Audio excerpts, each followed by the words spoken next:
నమస్కారం అండి. రత్నభాస్కర్ ఛానల్కి స్వాగతం. అదేవిధంగా మన మాట మధ్య కార్యక్రమానికి కూడా స్వాగతం. కానీ ఈరోజు చెప్పుకునేది ఏంటంటే, మనం ఏదైనా లక్ష్యాన్ని సాధించాలంటే మనం ఏం చేయాలి. చాలామంది మనం చాలా లక్ష్యాలు పెట్టుకుంటాం కదా, అది చేయాలి ఇది చేయాలని. ఉదాహరణకి ఏంటంటే, ఉద్యోగం సాధించడంలో కానీ, విద్యార్థులు చదువుకోవడంలో కానీ, వ్యాపారం చేయడంలో కానీ, డబ్బు దాచుకోవడంలో కానీ, మన ఇల్లు కట్టుకోవాలని లక్ష్యాలు పెట్టుకుంటే, ఈ లక్ష్యాలన్నీ మనం సాధించాలంటే ఏం చేయాలి? ప్రయత్నం చేయాలి. ఆ ప్రయత్నం ఎప్పుడు అలా చేస్తూ ఉంటేనే మనం విజయాన్ని సాధించగలం, మన యొక్క లక్ష్యాన్ని చేరుకుంటాం. అదే మన లక్ష్యాన్ని చేరుకోవడానికి ఎంతో ప్రయత్నం చేస్తూ ఉంటాం. కానీ ఏంటి, చేయగా మనకి మనం చేరుకోలేకపోతున్నాం, మన విజయం సాధించలేకపోతున్నాం.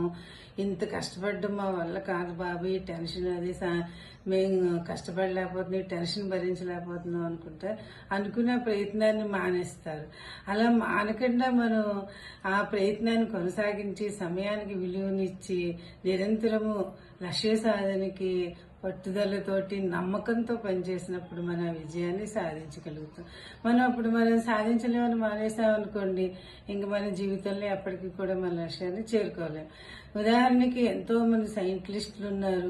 ఇంకా వాళ్ళందరూ ఎన్నో వేల సార్లు ప్రయోగాలు చేసి మనకి చాలా వస్తువుల్ని కనుక్కుని మనకి ఇచ్చారు. వాళ్ళు ఉదాహరణకి థామస్ అల్వా ఎడిసన్, ఈయన బల్బు కనుక్కున్నాడు. ఆయన ఒక్కసారికి ఆయన కనుక్కోలేదు, 10 సార్లు కనుక్కోలేదు, అలా వందలు వేలు సార్లు ప్రయోగాలు చేసి మనకి ఆయన ఈ బల్బుని కనుక్కుని మన జీవితాల్లోనూ అందరిలో వెలుగు నింపారు మనకి.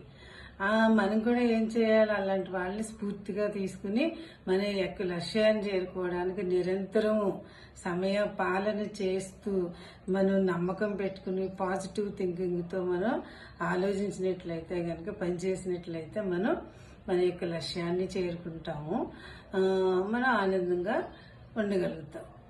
Thank you.